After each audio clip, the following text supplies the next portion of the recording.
ইরানে আবারও মুহুর্মুহু বিস্ফোরণ, হামলার দাবি অস্বীকার যুক্তরাষ্ট্রের, ট্রাম্পকে হত্যার ছক কষছে তেহরান, দাবি ইসরায়েলের। পাল্টাপাল্টি হামলা, উত্তপ্ত রাশিয়া ইউক্রেন, প্যাট্রিয়ট তৈরির অনুমতি পাচ্ছে কিয়েভ, দীর্ঘ সংঘাতের হুঁশিয়ারি মস্কোর। ভয়াবহ বন্যায় বিপর্যস্ত দক্ষিণ ও পূর্ব এশিয়া, ভারতে বাড়ছে প্রাণহানি, চীনের দক্ষিণাঞ্চলে ব্যাপক ক্ষয়ক্ষতি, চলছে উদ্ধার অভিযান। স্বাগত গ্লোবাল টাইমে। বিশ্বের নানা প্রান্তের খবর নিয়ে আপনাদের সঙ্গে আছে আমি পিঙ্কি সানোয়ার। এতক্ষণ দেখছিলেন শিরোনাম, এবার বিস্তারিত। ভয়ঙ্কর রূপ নিচ্ছে মধ্যপ্রাচ্যের সংঘাতের মাত্রা। দক্ষিণ ইরানের বুশেহর পারমাণবিক স্থাপনার কাছে এবং এর আশেপাশের শহরগুলোতে আবারও ভয়াবহ বিস্ফোরণের ঘটনা ঘটেছে। এই হামলার জন্য তেহরান অজ্ঞাত শত্রুকে দুষছে, তবে যুক্তরাষ্ট্র আগেই দায় অস্বীকার করেছে। কূটনীতির পথে হাঁটার কথা জানিয়েছে তারা। এরই মাঝে ট্রাম্পকে হত্যার ইরানের ছক নিয়ে নতুন করে সতর্ক বার্তা দিয়েছে ইসরায়েলি গোয়েন্দারা। বারুদ আর ধোঁয়ায় আবারও আচ্ছন্ন দক্ষিণ ইরান। বুশেহর পারমাণবিক কেন্দ্রের কাছাকাছি এলাকা সহ কোনারাক ও সিরিকের মতো বেশ কয়েকটি শহরে বৃহস্পতিবার নতুন করে তীব্র বিস্ফোরণের ঘটনা ঘটেছে। এসব হামলার জন্য কোনো নির্দিষ্ট নাম না নিয়ে অজ্ঞাত শত্রুকে দায়ী করেছে তেহরান। এদিকে আগের রাতের মার্কিন হামলায় চীন ইরান রেল করিডোরের একটি গুরুত্বপূর্ণ সেতু ব্যাপকভাবে ক্ষতিগ্রস্ত হয়েছে, যা রাশিয়াও পণ্য পরিবহনে ব্যবহার করত।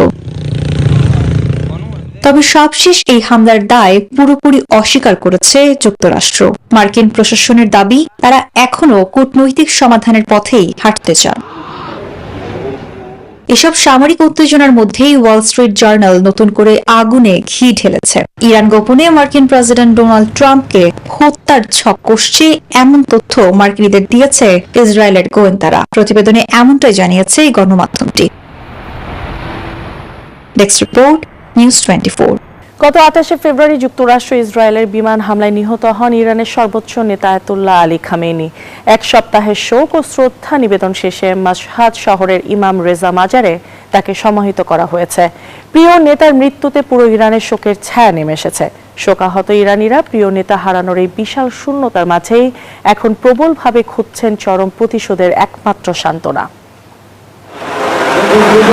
মাশহাদের বাতাসে আজ কেবলই শূন্যতার বিষাদ। দীর্ঘ শোক মিছিল শেষে ইমাম রেজা মাজারে সমাহিত হলেন আয়াতুল্লাহ আলী খামেনি। যুদ্ধবিরতি চললেও প্রিয় নেতাকে হারানোর তীব্র ক্ষোভ আর প্রতিশোধের আগুনে ফুঁসছে পুরো ইরান। খামেনির শূন্যতা আমাদের হৃদয়ে গভীর ক্ষত সৃষ্টি করেছে। চরম প্রতিশোধ নিয়ে শত্রুদের ধ্বংস না করা পর্যন্ত বুকের এই ব্যথা কমবে না। যুক্তরাষ্ট্র ও ইসরায়েলের এই আগ্রাসনের বিরুদ্ধে তাই আপোষহীন অবস্থানে রয়েছেন দেশটির সাধারণ জনগণ। যুক্তরাষ্ট্রের শত্রুতা একেবারে মজ্জাগত। তারা বিশ্বজুড়ে অহংকার ছড়িয়ে দিতে চায়, তাই আলোচনার মাধ্যমে তাদের সাথে আপোষের কোনো সুযোগ নেই। নেতার এমন বিদায়ে তরুণ প্রজন্ম আজ প্রতিবাদী। সব অপপ্রচার রুখে দিয়ে তারা দৃঢ়ভাবে আঁকড়ে ধরেছে বিপ্লবের আদর্শ। Desk report, news 24। ভারী বৃষ্টিতে সৃষ্ট বন্যার কবলে দক্ষিণ ও পূর্ব এশিয়ার দেশ ভারত ও চীন। নয়াদিল্লিতে ভারী বৃষ্টিতে 10 জনের প্রাণহানির খবর পাওয়া গেছে। একই সঙ্গে উত্তরখণ্ড, অরুণাচল প্রদেশ, আসাম, মেঘালয়, উত্তরবঙ্গ, সিকিম ও উত্তরপ্রদেশে প্রবল বৃষ্টির পূর্বাভাস দিয়েছে আবহাওয়া অফিস। এদিকে টাইফুন মেইসাকের প্রভাবে টানা বৃষ্টিতে চীনের দক্ষিণাঞ্চলে বন্যা ভয়াবহ আকার ধারণ করেছে। চারদিকে থই থই করছে পানি, ডুবে গেছে বিস্তীর্ণ এলাকা।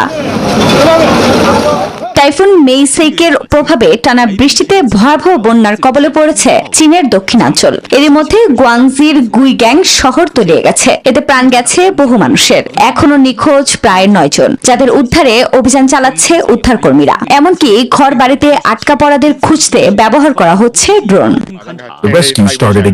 আমরা 3 দিন 2 রাত ধরে আটকা পড়েছিলাম। শুধু শুকনো খাবার খেয়ে বেঁচেছিলাম। প্রতি রাতে ক্ষুধায় আমাদের ঘুম ভাঙত। কোনো গরম খাবারই ছিল না। এদিকে আশঙ্কা করা হচ্ছে তাইওয়ানের উত্তরাঞ্চল অতিক্রম করার পর শনিবার চীনের ফুজিয়াং ও জেজিয়াং প্রদেশে আঘাত হানতে পারে টাইফুন বাভি। এমনকি আঘাত হানার আগেই প্রস্তুত জাপানের বাসিন্দারা। বৃষ্টিকে উপেক্ষা করে সুপার মার্কেট থেকে ইশিগাকি দ্বীপের বাসিন্দারা মজুত করছে নিত্য প্রয়োজনীয় সামগ্রী।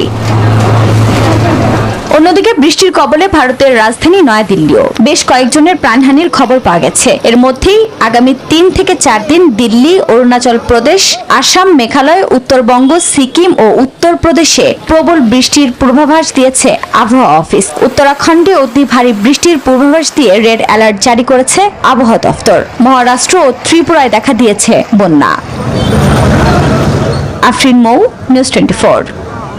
পাল্টাপাল্টি দূরপাল্লার হামলায় ফের উত্তপ্ত ইউক্রেন। রাশিয়ার ড্রোন হামলায় রাশিয়ার জ্বালানি স্থাপনাগুলোকে লক্ষ্যবস্তু করছে ইউক্রেন। এর জবাবে আরো আগ্রাসী হামলা চালাচ্ছে রাশিয়া। এমন পরিস্থিতিতে কিয়েভকে আত্মরক্ষায় প্যাট্রিয়ট ক্ষেপণাস্ত্র তৈরির লাইসেন্স দেওয়ার ঘোষণা দিয়েছে যুক্তরাষ্ট্র। মস্কো থেকে 700 কিলোমিটার দূরে আজব সাগরে দুটি রুশ তেলবাহী ট্যাঙ্কারে ড্রোন হামলা চালিয়েছে জেলেনস্কি বাহিনী। আঘাত এনেছে রুশ তভের ও স্তাব্রোপোল অঞ্চলের একাধিক ডিপো ও জ্বালানি স্থাপনাতেও। ইউক্রেনের এই ধূর্ত চাল মাত দিতে হামলার তোড় বাড়িয়েছে পুতিন সেনারা। গেল 24 ঘন্টায় ইউক্রেনে 1000-এর বেশি হামলা চালিয়েছে তারা। এসব হামলায় হতাহতের পাশাপাশি বহু বাড়িঘর, অবকাঠামো ও যানবাহন ক্ষতিগ্রস্ত হয়েছে। চলমান এই সহিংসতায় কিয়েভের পাশে ঢাল হয়ে দাঁড়িয়েছে যুক্তরাষ্ট্র। শুধু অস্ত্র সরবরাহ নয়, ওয়াশিংটন এবার কিয়েভকে প্রতিরক্ষার জন্য প্যাট্রিয়ট ক্ষেপণাস্ত্র তৈরির সবুজ সংকেত দিয়েছে। আমরা কিয়েভকে প্যাট্রিয়টস বানানোর লাইসেন্স দেব। আমাদের একটি নির্দিষ্ট প্রতিষ্ঠান এই কাজ করবে, আর পরিষ্কারভাবে এটি একটি রক্ষণাত্মক পদক্ষেপ, আক্রমণাত্মক নয়। এদিকে কিয়েভকে সমরাস্ত্র তৈরির লাইসেন্স দেওয়ার খবরে টনক নড়েছে মস্কোর। সংঘাত আরো দীর্ঘায়িত করার হুঁশিয়ারি দিয়েছেন ক্রেমলিন মুখপাত্র দিমিত্রি পেসকভ। যদিও আগ্রাসন দীর্ঘ হওয়া দূরের কথা, রুশ সেনারা যুদ্ধক্ষেত্রে মাত্র 10 থেকে 3 সপ্তাহের মধ্যেই নিহত বা অক্ষম হয়ে পড়ছেন বলে দাবি কিয়েভের। নীরব দাস, নিউজ 24। ডোনাল্ড ট্রাম্পের নামে বদলে গেল ফ্লোরিডার পাম বিচ আন্তর্জাতিক বিমানবন্দরের নাম। ক্ষমতায় থাকা কোনো মার্কিন প্রেসিডেন্টের নামে আন্তর্জাতিক বিমানবন্দরের নামকরণের ঘটনা যুক্তরাষ্ট্রেই এই প্রথম। রিপাবলিকানদের দাবি এটি ট্রাম্পের নেতৃত্ব অবদানের স্বীকৃতি। তবে ডেমোক্র্যাটদের অভিযোগ এই সিদ্ধান্তে রাষ্ট্রীয় প্রতিষ্ঠানকে ব্যক্তিকেন্দ্রিক রাজনীতির প্রতীক বানানোর বিতর্ক আরও তীব্র হলো। ফ্লোরিডার পাম বিচ আন্তর্জাতিক বিমানবন্দর এখন থেকে বহন করবে ডোনাল্ড ট্রাম্পের নাম। ক্ষমতায় থাকা কোনো মার্কিন প্রেসিডেন্টের নামে আন্তর্জাতিক বিমানবন্দরের নামকরণের ঘটনা যুক্তরাষ্ট্রে এই প্রথম। রিপাবলিকানদের দাবি এটি ট্রাম্পের রাজনৈতিক প্রভাব, অর্থনৈতিক উদ্যোগ এবং জাতীয় নেতৃত্বের প্রতি সম্মান। এই প্রেসিডেন্টের অবদান স্থায়ীভাবেই স্মরণীয় করে রাখতেই এই উদ্যোগ। তবে বিরোধী ডেমোক্রেটিক পার্টির অভিযোগ এতে রাষ্ট্রীয় স্থাপনাকে ব্যক্তিকেন্দ্রিক রাজনীতির প্রতীকে পরিণত করা হচ্ছে, যা যুক্তরাষ্ট্রের দীর্ঘদিনের রাজনৈতিক সংস্কৃতির সঙ্গে সাংঘর্ষিক। ফলে এই বিমানবন্দরের নাম পরিবর্তন এখন শুধু প্রশাসনিক সিদ্ধান্ত নয়, এটি পরিণত হয়েছে উত্তরাধিকার, ক্ষমতার প্রতীক এবং যুক্তরাষ্ট্রের রাজনৈতিক বিভাজনের নতুন বিতর্কে। Desk report, news 24। চীনের পাহাড়ি প্রদেশ গুইঝোর বুক চিরে দাঁড়িয়ে আছে বিশ্বের সবচেয়ে উঁচু সব সেতু, যার মধ্যে অন্যতম হুয়াজিয়াং গ্র্যান্ড ক্যানিয়ন সেতু। গিনেস বুকে স্থান করে নিয়ে আধুনিক প্রকৌশলের এই অবিশ্বাস্য নিদর্শন অবলোকন করতে সম্প্রতি গুইঝোতে জড়ো হয়েছিলেন দক্ষিণ কোরিয়া এবং ভিয়েতনামের এক ঝাঁক তরুণ। পাহাড়ের গায়ে সাদা মেঘের ভেলায় যেন ভাসছে একটি সেতু। স্বচ্ছ কাচের ভিতর দিয়ে দেখা যাচ্ছে 626 মিটার নিচের বনাঞ্চল। দৃশ্যটি চীনের গুইঝোরের গুয়াজিয়াং গ্র্যান্ড ক্যানিয়ন সেতুর। ভূপৃষ্ঠ থেকে শত শত মিটার উঁচুতে ঝুলন্ত এই সেতুতে দাঁড়িয়ে রোমাঞ্চ আর মুগ্ধতার এক অনন্য অনুভূতি ছুঁয়ে যায় বিদেশি পর্যটকদের। সম্প্রতি এই দৃশ্য নাড়া দিয়েছে দক্ষিণ কোরিয়া এবং চীনের একদল শিক্ষার্থীকে। দুর্গম পাহাড়ি অঞ্চলে যাতায়াত সহজ করতে চীন যেভাবে এসব মেগা স্ট্রাকচার তৈরি করছে তা তরুণদের দারুণভাবে অনুপ্রাণিত করে। প্রকৌশলের বিস্ময় দেখার পাশাপাশি এই সফর এশীয় তরুণদের মধ্যে তৈরি করেছে এক নিবিড় সাংস্কৃতিক সেতু বন্ধন।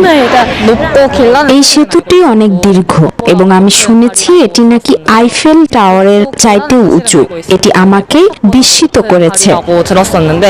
2025 সালের সেপ্টেম্বরে যান চলাচলের জন্য উন্মুক্ত হওয়ার পর থেকে থেকেই এই মেগা প্রকল্পটি বিশ্বব্যাপী প্রকৌশলীদের চমক দিয়েছে। পাহাড় ঘেরা অঞ্চলে 1420 মিটার দীর্ঘ স্প্যান বিশিষ্ট এই ব্রিজটি শুধু যাতায়াতই সহজ করেনি, পরিণত হয়েছে আকর্ষণীয় পর্যটন কেন্দ্রে।